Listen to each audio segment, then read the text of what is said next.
नमस्कार, धर्म में आपके साथ मैं हूं शैली सैनी। गणपति बप्पा मोरया, मंगल मूर्ति मोरया। जी हां, गणपति की आराधना में उनके हर भक्त की जुबान पर यह जयकार सुनने को मिलती है। लेकिन क्या आप जानते हैं कि कहां से हुई इस जयकार की उत्पत्ति? चलिए हमारे साथ, क्योंकि धर्म की आज की खास पेशकश में हम आपको लेकर चलेंगे भक्ति और आस्था के इस परम धाम, जहां एक भक्त के साथ हमेशा के लिए जुड़ गया भगवान का नाम।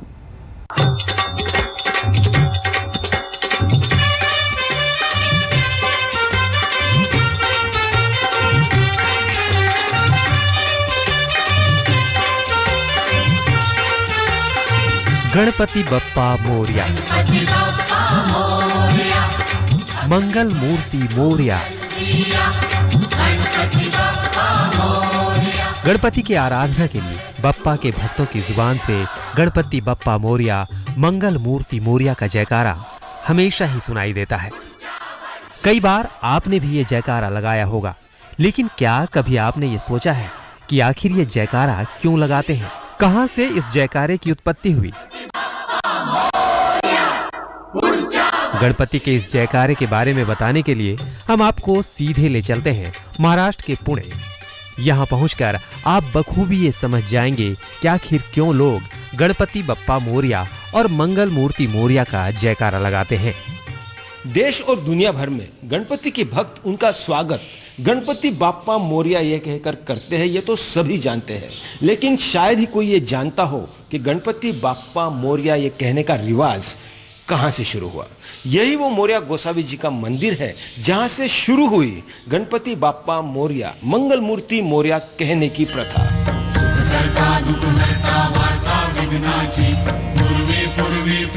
पुणे से 21 किलोमीटर दूर बसा चिंचवड़ गांव, जो जन्मस्थली है एक ऐसे संत की जिसकी भक्ति और आस्था ने लिख दी एक ऐसी कहानी जिसके बाद उनके नाम के साथ ही जुड़ गया गणपति का नाम। 15वीं शताब्दी में एक संत हुए जिनका नाम था मोरया गोसावी। कहते हैं भगवान गणेश के आशीर्वाद से ही मोरया गोसावी का जन्म हुआ था, और मोरया गोसावी भी अपने माता पिता की तरह भगवान गणेश की पूजा आराधना करते थे। हर साल गणेश चतुर्थी के शुभ अवसर पर मोरया चिंचवड़ से मोर गांव गणेश की पूजा करने के लिए पैदल जाया करते थे। कहा जाता है कि बढ़ती उम्र की वजह से एक दिन खुद भगवान गणेश उनके सपने में आए और उनसे कहा कि उनकी मूर्ति उन्हें नदी में मिलेगी, और ठीक वैसा ही हुआ। नदी में स्नान के दौरान उन्हें गणेश जी की मूर्ति प्राप्त हुई। इधर से मोरगांव 125 किलोमीटर है। इधर से हर चतुर्थी को पैदल जाते थे, और पैदल जाने के बाद जब भी उनका वृद्धत्व हुआ तो उधर जाने को उनको लेट हो गया, उशिर हो गया। तो उधर जाने के बाद मोरेश्वर खुद बाहर आके उनको दर्शन दे दिया। इस घटना के बाद लोग ये मानने लगे कि गणपति बप्पा का कोई भक्त है तो वो सिर्फ और सिर्फ मोरया गोसावी, और तभी से भक्त चिंचवड़ गांव में मोरया गोसावी के दर्शन के लिए आने लगे।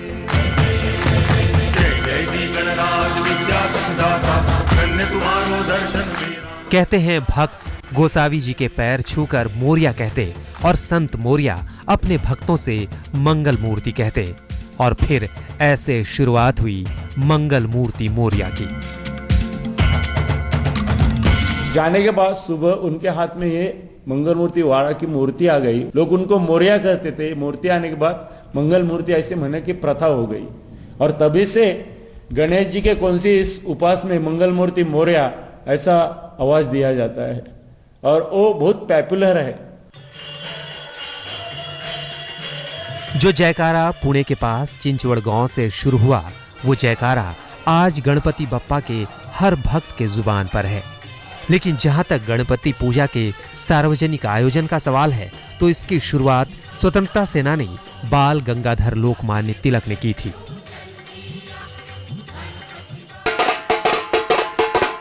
मोरया गोसावी मंदिर में साल में 2 बार विशेष उत्सव का आयोजन होता है। एक तो भाद्रपद महीने और दूसरा माघ महीने में, जब मंदिर से पालकी निकलती है जो मोर गांव के गणपति मंदिर में दर्शनों के लिए ले जाई जाती है। उसी तरह दूसरा उत्सव दिसंबर महीने में चिंचवड़ गांव में ही मनाया जाता है, जब बड़ी संख्या में देश भर से श्रद्धालु यहां पहुंचते हैं और दिन भर चलने वाले धार्मिक कार्यक्रमों का हिस्सा बनते हैं। ये परंपरा आज भी चालू है। मोरया गोसाई हर चतुर्थी को इधर से मंगल मूर्ति की मूर्ति लेके चिंचवड़ से मोरगांव जाते थे। ये परंपरा भाद्रपद महीना में होती है, माघ महीना में होती है।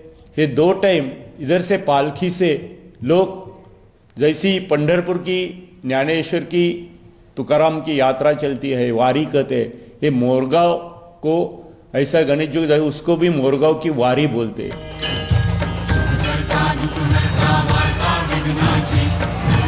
मान्यता है कि मोरिया गोसावी मंदिर में आने से अष्टविनायक के दर्शन पूजन के समान पुण्य की प्राप्ति होती है।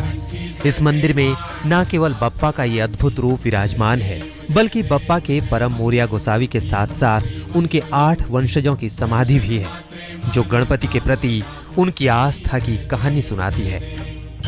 यहाँ चिंचवड़ के मोरिया गोसावी मंदिर में 9 समाधियां हैं। एक समाधि संत मोरिया गोसावी की और उन्हीं के साथ उनके 8 वंशजों की।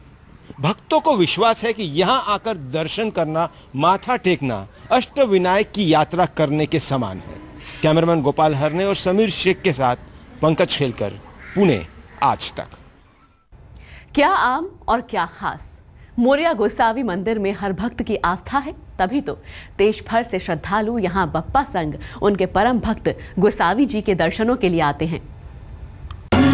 गणनायकाय गणदैवताय गणाध्यक्षाय धीमहि गुणशरीराय गुणमण्डिताय गुणेशानाय धीमहि गुणातीताय गुणाधीशाय गुणप्रविष्टाय धीमहि एकदन्ताय वक्रतुण्डाय गौरीतनयाय धीमहि गजेशानाय भालचन्द्राय श्रीगणेशाय धीमहि।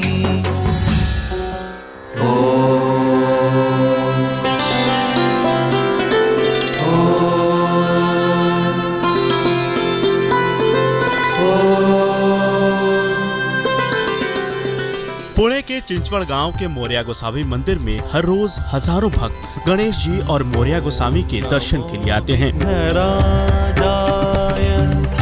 ओम नमो विघ्नराजाय सर्वसौख्य प्रदायिने दुष्टारिष्ट विनाशाय पराय परमात्मने।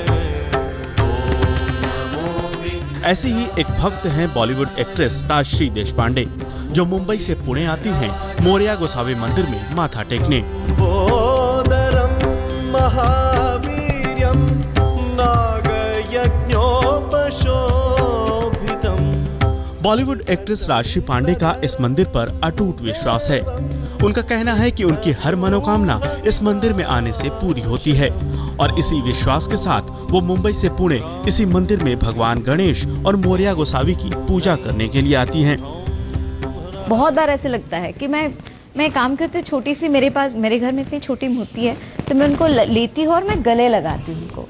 बहुत बार ऐसे हो जाता है कि मैं पैरों तक जाने के बाद मैं उनको पास ले लेती हूँ, क्योंकि वो एक फीलिंग है, वो बॉन्डिंग है।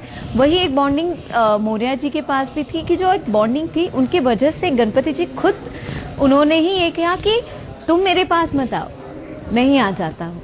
तो वो कनेक्शन वही से था, तो इसी वजह से उनके पास वो जो कनेक्शन है, मुझे लगता है कि मैं यहाँ आके मुझे वो कनेक्शन फील होता है कि हाँ, मैं भी उनकी एक भक्त हूँ, मैं भी हूँ यहाँ पर। जय गणेश जय गणेश जय गणेश देवा जय गणेश। मोरिया गोसावी मंदिर में गणपति के दर्शन के लिए आने वाले भक्तों के मुताबिक यहाँ आने वाले हर भक्त की मनोकामना पूरी होती है।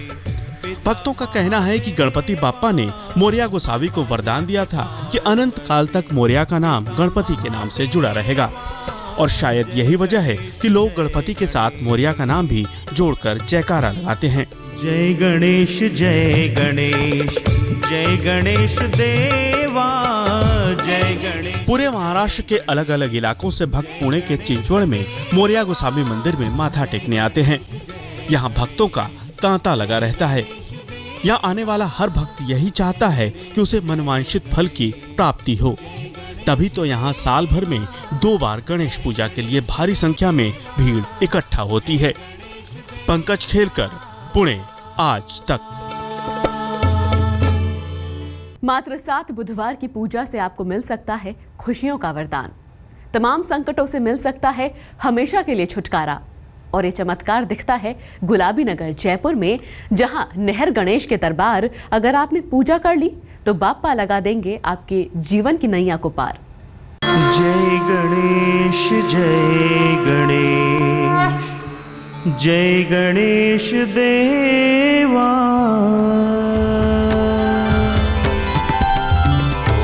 गुलाबी नगर को नहलाती भोर की ये सुनहरी किरणें और सूर्य की दस्तक पाकर जागता राजे रजवाड़ों का शहर जयपुर, जिसकी प्रसिद्धि और समृद्धि में समाहित उनका आशीष, जिनके दरबार में पूरी होती है हर मनोकामना, मिलता है सुख समृद्धि का आशीर्वाद। और वो दरबार है प्रथम पूज्य सर्व सिद्धिदायक भगवान श्री गणेश का।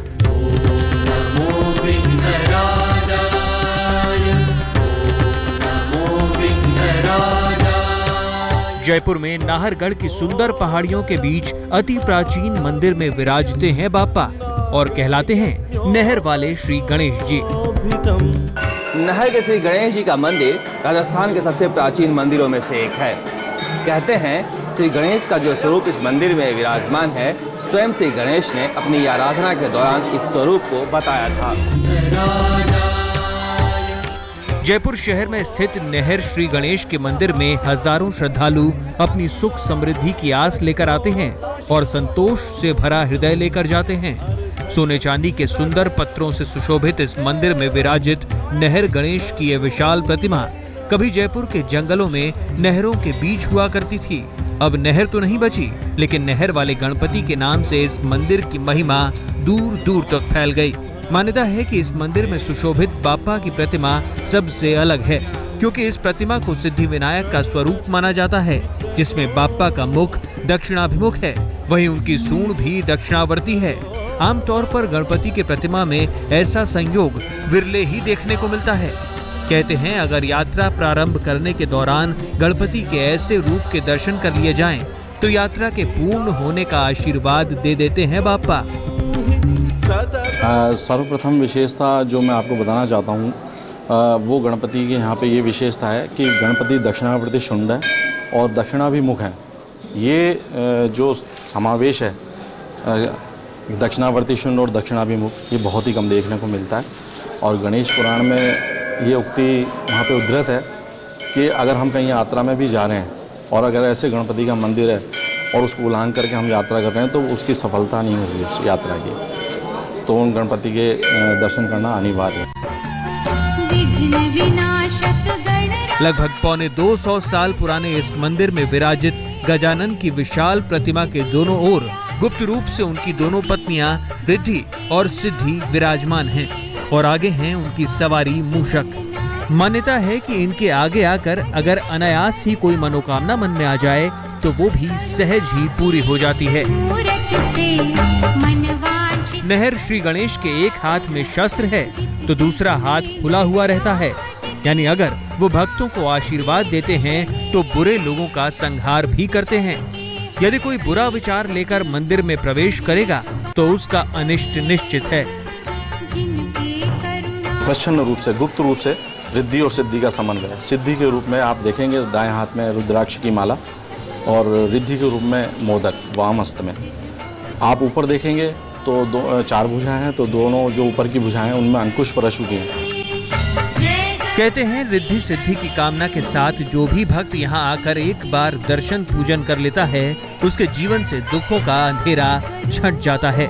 नौकरी, व्यापार, संपत्ति और संतान का आशीर्वाद पाना हो या फिर मनचाहे जीवन साथी की कामना हो, गजानन महाराज के इस दरबार में हर मनोकामना पूर्ण होती है। शरद कुमार, जयपुर, आज तक।